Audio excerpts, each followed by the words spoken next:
Good morning student. आज हम हजारी प्रसाद द्विवेदी के बारे में पढ़ेंगे।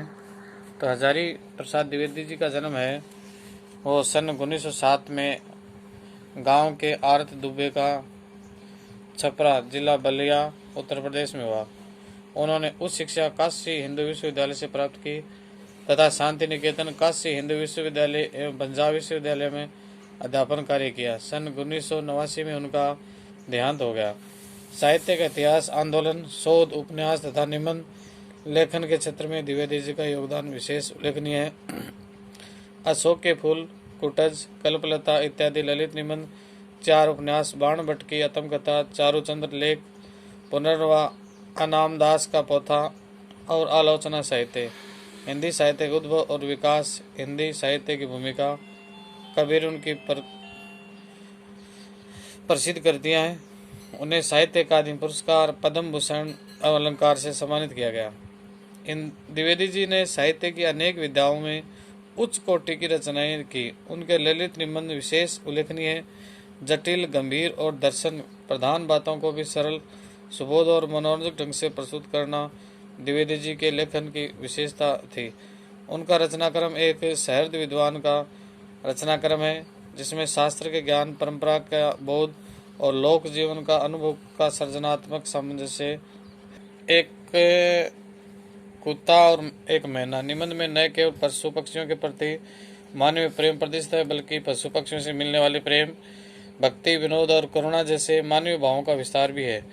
इसमें रविंद्रनाथ की कविताओं और उनसे जुड़ी स्मृतियों के सारे गुरुदेव की संवेदनशीलता, आंतरिक विराटता और सहजता के चित्र तो उकेरे ही गए।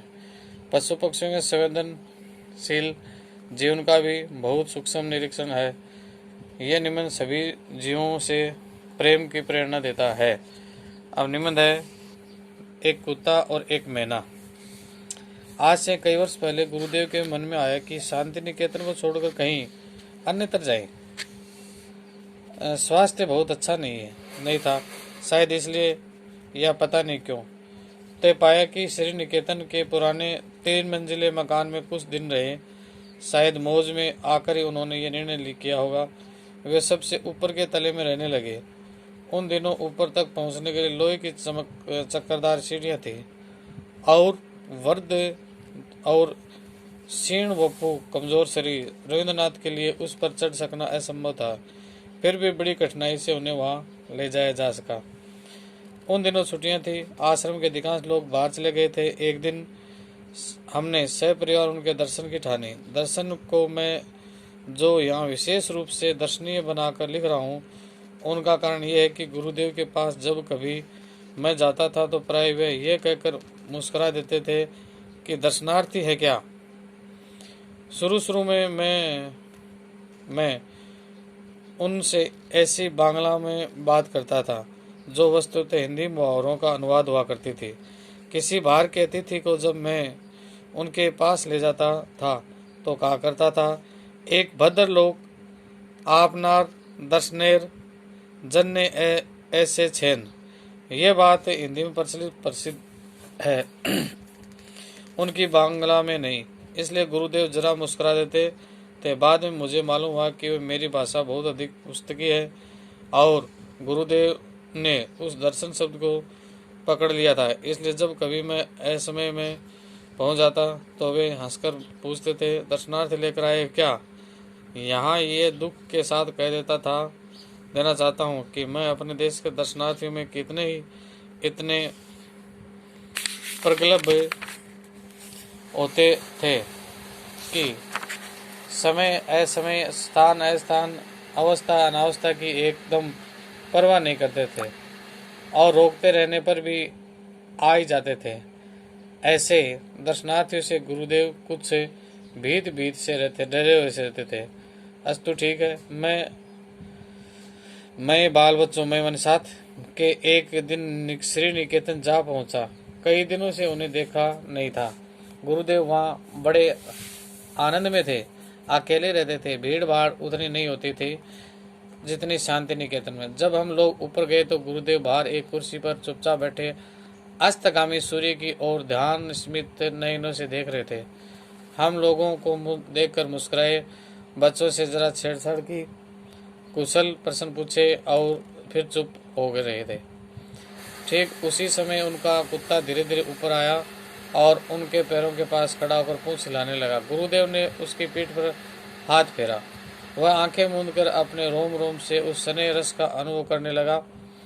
गुरुदेव ने हम लोगों की ओर देखकर कहा, देखा तुमने, यह आ गए। कैसे इन्हें मालूम हुआ कि मैं यहाँ हूँ? आश्चर्य! और देखो कितनी तृप्ति इनके चेहरे पर दिखाई दे रही है। हम लोग उस कुत्ते के आनंद को देखने लगे। किसी ने भी उसे राह नहीं दिखाई दी थी, न उसे यह बताया था कि उनके स्नेहदाता यहाँ से 2 मील दूर है, और फिर भी वह पहुँच गए।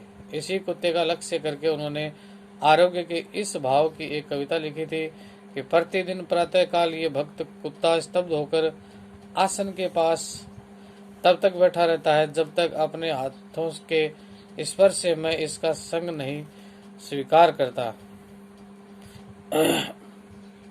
इतनी सी स्वीकृति पाकर ही उसके अंग अंग में आनंद का प्रवाह बह उठता है।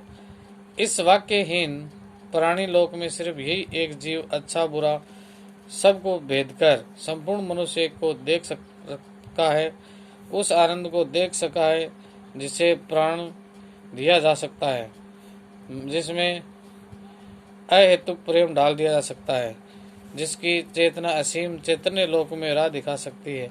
जब मैं इस मूक हृदय का प्राण पे आत्म निवेदन देखता हूँ जिससे वह अपनी दीनता बहाता रहता है, तब मैं ये सोच ही नहीं पाता कि उसने अपने सहज बोध से मानव स्वरूप में कौन सा मूल्य आविष्कार किया है या मूल्य आविष्कार किया है। इसकी भाषाहीन दृष्टि के कारण ही करुणा व्याकुलता के जो कुछ समझती है उसे समझा नहीं पाता, और मुझे इस सृष्टि में मनुष्य का सच्चा परिचय समझा देते हैं। इस प्रकार कवि की मर्म भेदी दृष्टि ने इस भाषाहीन प्राणी को करुण दृष्टि के भीतर उस विशाल मानव सत्य को देखा है जो मनुष्य के अंदर भी नहीं देख पाता। तो इस प्रकार बच्चों आज अपन इतना ही पढ़ेंगे, अगला भाग बाद में देखेंगे। तब तक के लिए आप इसको पढ़िए और याद कीजिए। थैंक यू, धन्यवाद।